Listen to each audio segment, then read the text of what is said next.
Καλησπέρα, καλώς ήρθατε σε ένα βίντεο των Slide Hunters. Σε αυτό το βίντεο θα αναλύσουμε το τι έγινε στη Σπάρτη, που είχαμε μια άτυχη στιγμή με τον Γιάννη. Όλα ξεκίνησαν, με παίρνει τηλέφωνο ο Γιάννης, μου λέει έχει Drift Day το 206 Athens Club, μου λέει πάμε. Του λέω μέσα, του λέω να δοκιμάσουμε και τα αμάξια, λέω που είχαμε καιρό να οδηγήσουμε.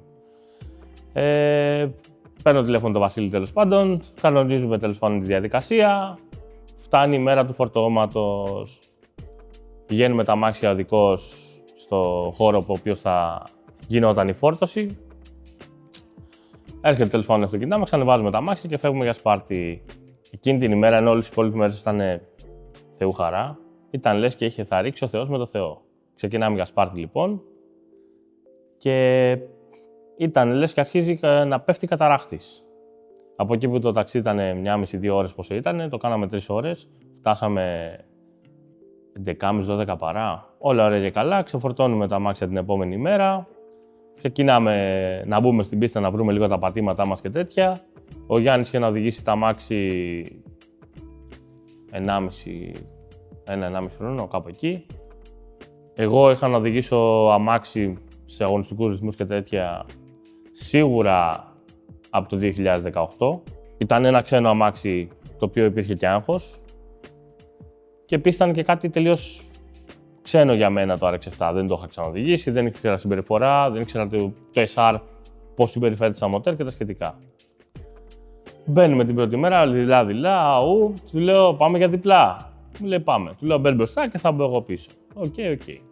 Όταν ήταν μπροστά ο Γιάννης, άμα γινόταν κάτι, εγώ είχα την σχετικά εμπειρία να το φέρω και να μην σκάσω πάνω του.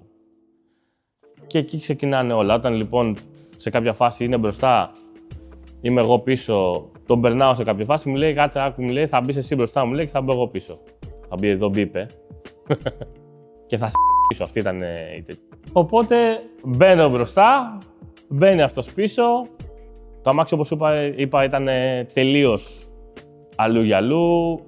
Μετά μάθαμε κιόλας γιατί το πήραμε για φτιάξιμο το αμάξι, ότι η ανάρτηση από τη μία πλευρά ήταν 5 πόντους κάτω, από την άλλη 5 πόντους πάνω, οπότε ήταν αλλού για αλλού. Τα φρένα του δεν πιάνανε σωστά. Δένω χειρόφρενο, ήταν σαν να μην έδεσα ποτέ. Και ξαναδένω, το αμάξι μου τραβάει ένα δεδακέ και έρχεται ο Γιάννης και μου τραβάει ένα ερωτικό φυλάκι. Ρε καλή άκρη ρε! It was at this moment he knew. He fucked up. Ρε είσαι τρελός ρε! Εντάξει, ψιλοξενερώσαμε και τη στιγμή, δεν καταλάβαμε ότι η ζημιά ήταν τόσο μεγάλη. Βγαίνουμε έξω στα pitch, βγαίνουμε και οι δύο έξω από τα αμάξια, δεν ανοίγει ούτε η πόρτα του Γιάννη, ούτε η πόρτα του συνοδηγού η δικιά μου. Βγαίνουμε έξω, βλέπουμε τη ζημιά, γελάμε, λέμε οκ, πάμε να μπούμε. Δυστυχώς του Γιάννη είχε στραβώσει μήμπαρο, οπότε δεν. Εγώ ξαναμπήκα.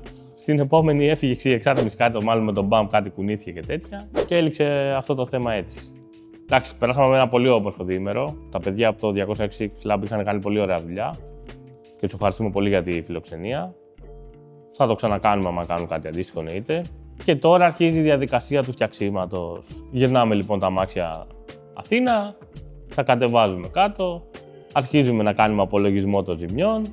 Εγώ πιο πριν είχα αγοράσει και ξέχασα να το πω, είχα αγοράσει και ένα οικόπεδο, οπότε ο ένας μας πιέσε από την αριστερή πλευρά,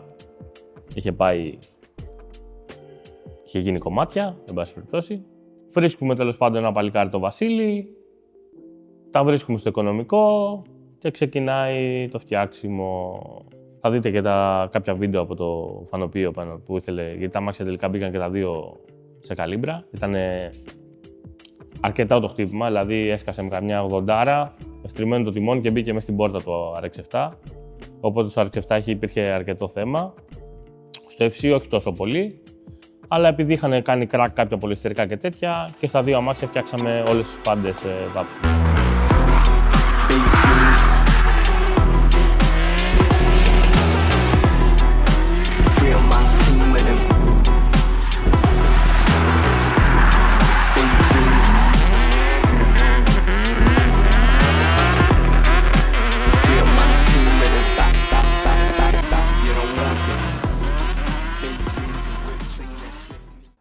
Stop, ξέρω εγώ.